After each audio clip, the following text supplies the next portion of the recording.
जिस तरह से जमहूरियत जनतंत्र का गला घोंटा जा रहा है, एक सबसे लोकप्रिय चीफ मिनिस्टर अरविंद केजरीवाल को जेल के सलाखों में बंद कर दिया जाता हुए और वो इशूज पर बात करते थे, इसलिए उनका आवाज़ बंद करने के लिए बंद किया गया। एक दलित मुख्यमंत्री बगल में हेमंत सोरेन, उनको बंद किया जाता है। तो ये सब बिल्कुल इत्तेफाक रखते हैं। जिस तरह से जमहूरियत जनतंत्र का गला घोंटा जा रहा है, आज़ादी के बाद पहली बार ऐसा हुआ कि चुनाव के घोषणा के बाद एक सबसे लोकप्रिय चीफ मिनिस्टर अरविंद केजरीवाल को जेल के सलाखों में बंद कर दिया जाता है। पिछला 2 विधानसभा उनका देख लीजिए, एक बार 95-96% सीट दिल्ली विधानसभा की उन्होंने जीता, 70 में 67। दूसरा जो चुनाव हुआ उसमें वो 62 सीट पर फिर से विजयी हुए, 92% सीट विधानसभा का वो जीते।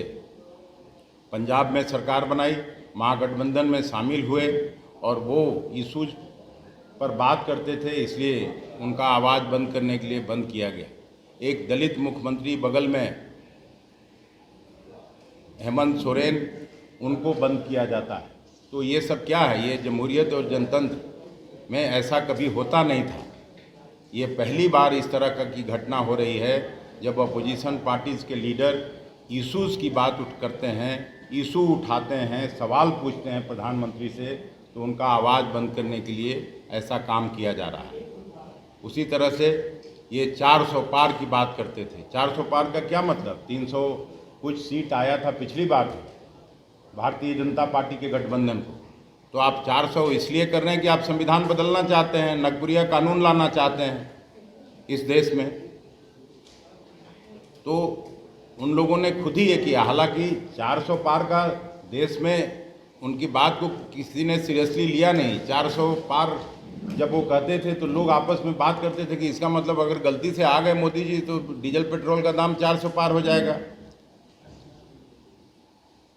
नीचे जो बातें हो रही थी वो यही थी।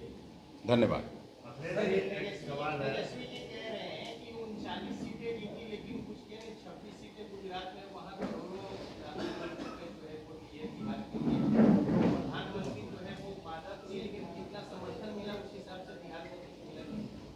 भाई, मैं पटना विश्वविद्यालय का छात्र था और जिस समय छात्र था उस समय से आंदोलन चलता था कि पटना विश्वविद्यालय को सेंट्रल विश्वविद्यालय बनाया जाए।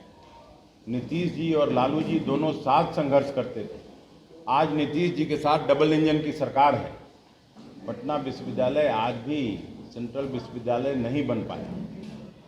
दूसरा बात छोड़ दीजिए, बिहार का जब बंटवारा हुआ उस समय मैं बिहार की विधानसभा में काम करता था और उस समय के तत्कालीन गृह मंत्री आडवाणी जी ने उनका भाषण निकाल के आप देख लीजिए, जब बंटवारा कर रहे थे बिहार और झारखंड का, तो उन्होंने लोकसभा के पटल पर कहा था कि 1,79,000 करोड़ का पैकेज देंगे, बिहार को हम हरियाणा और पंजाब बनाएंगे।